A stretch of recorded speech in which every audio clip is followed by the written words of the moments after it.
মাত্র কয়েক ঘণ্টার ব্যবধানে মধ্যপ্রাচ্যে যেন বদলে গেল পুরো যুদ্ধ সমীকরণ। ইরানের দাবি যুক্তরাষ্ট্রকে দেওয়া হয়েছে সবচেয়ে কঠিন জবাব। একযোগে বাহরাইন ও কুয়েতে থাকা যুক্তরাষ্ট্রের ৮৫টি গুরুত্বপূর্ণ সামরিক স্থাপনায় হামলা চালানো হয়েছে। শুধু তাই নয়, আকাশে টহল দেওয়া একটি অত্যাধুনিক মার্কিন MQ-9 রিপার ড্রোনও ভূপাতিত করা হয়েছে বলে দাবি করেছে তেহরান। যদি এই দাবি সত্য হয়, তাহলে এটি হতে পারে সাম্প্রতিক সময়ের সবচেয়ে ভয়াবহ সামরিক পাল্টাঘাত। এই ঘটনার পর কি যুক্তরাষ্ট্র ও ইরান আবারও সরাসরি সংঘাতের দিকে এগোচ্ছে?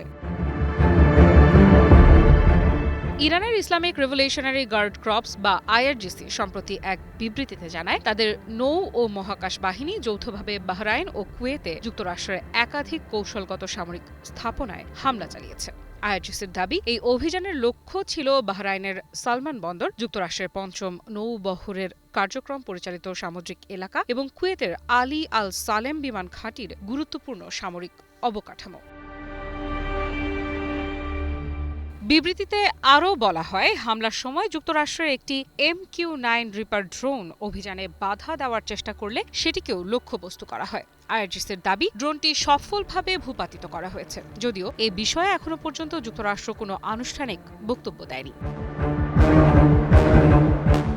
তবে এই পাল্টা হামলার পেছনে যে কারণের কথা বলেছে তেহরান, সেটিও বেশ গুরুত্বপূর্ণ।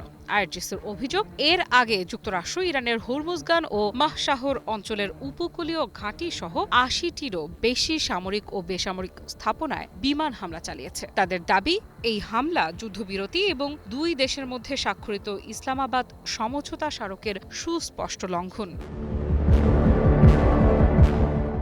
IRGCর ভাষ্য, যুক্তরাষ্ট্র আবারও প্রমাণ করেছে যে তারা নিজেদের দেওয়া প্রতিশ্রুতি রক্ষা করতে ব্যর্থ।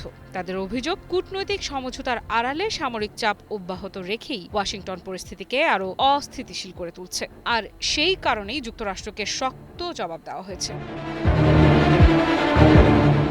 বিবৃতিতে রাজনৈতিক একটি দাবিও সামনে আনে IRGC। তাদের মতে, ইরানের প্রয়াত সাবেক সর্বোচ্চ ধর্মীয় নেতা আয়াতুল্লাহ আলী খামেনির জানাজায় নজিরবিহীন জনসমাগম এবং শোক যাত্রায় ইরান ও ইরাকের লাখো মানুষের অংশগ্রহণ যুক্তরাষ্ট্রকে উদ্বিগ্ন করে তুলেছে। এই ঐতিহাসিক ঘটনাকে আন্তর্জাতিক আলোচনার কেন্দ্রবিন্দু থেকে সরিয়ে দিতেই যুক্তরাষ্ট্র হামলার পথ বেছে নিয়েছে বলে দাবি তাদের।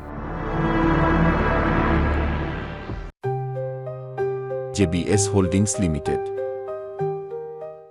IRGC আরও বলেছে, ইরানি জনগণের ঐক্য এবং শহীদ নেতার প্রতি ব্যাপক শ্রদ্ধা শত্রুপক্ষের জন্য বড় রাজনৈতিক পরাজয়ে পরিণত হয়েছে, আর সেই পরাজয়ের চাপ সামাল দিতেই সামরিক উত্তেজনা বাড়ানো হচ্ছে।